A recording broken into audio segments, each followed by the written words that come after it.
રાજુલામાં યુવકની કરપીણ હત્યા, બહેનને ભગાડી ગયાના કપવેરનો કરુણ અંજામ, ડીવાયએસપી નયના ગોરડિયાએ આપી વિગતો।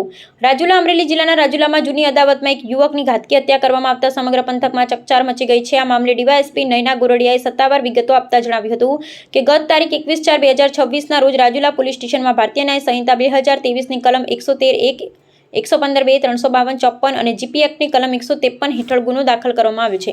આ કમકમાટી ભરી ઘટનામાં દિનેશભાઈ ટપાભાઈ સોલંકી નામના યુવકનું મોત નીપજ્યું છે। સમગ્ર ઘટનાની વિગત એવી છે કે મૃતક દિનેશભાઈ આ કામના આરોપીઓની બહેનને આશરે 1 વર્ષ પહેલા ભગાડી ગયા। આ બાબતનું મન દુઃખ રાખી આરોપીઓ દિનેશભાઈ સાથે અદાવત રાખતા હતા।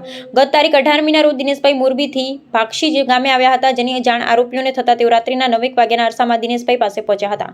તે સમયે દિનેશભાઈ તેમના સાહિદ કાળુભાઈ સાથે બેઠક હતા।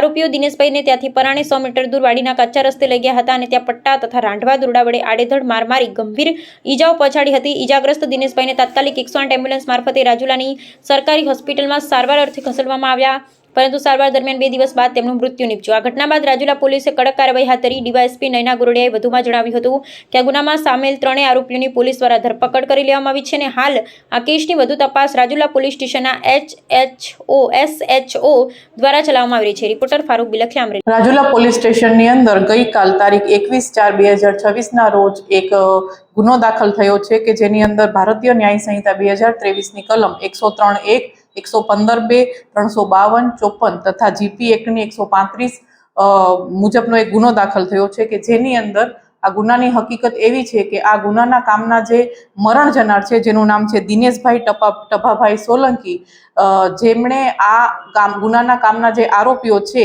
તેમની બહેનને આજથી અગાઉ 1 વર્ષ પહેલા ભગાડી ગયેલ અને એ બાબતનું જે મરણ જનાર છે તેમજ આ કામના જે આરોપીઓ છે એમના વચ્ચે લાંબા સમયથી એક મનદુખ ચાલતું હતું।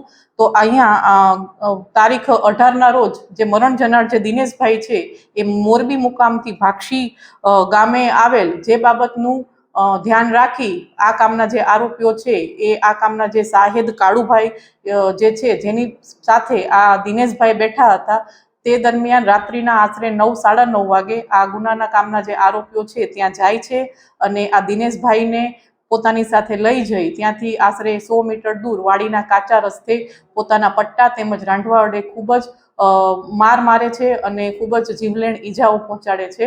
ત્યારબાદ આજે દિનેશભાઈ જે મરણ જનાર છે તે રાજુલાની સરકારી હોસ્પિટલમાં 108ને બોલાવીને દાખલ થાય છે અને સારવાર દરમિયાન તેમનું 2 દિવસમાં મૃત્યુ પામેલ છે। તો એ જે ગુનો દાખલ થયો છે અને હાલ એની તપાસ અહીંયાના SHO કરી રહ્યા છે અને આ ગુનાના કામના તમામ 3 આરોપીઓને પોલીસ દ્વારા અટક કરવામાં આવેલ છે।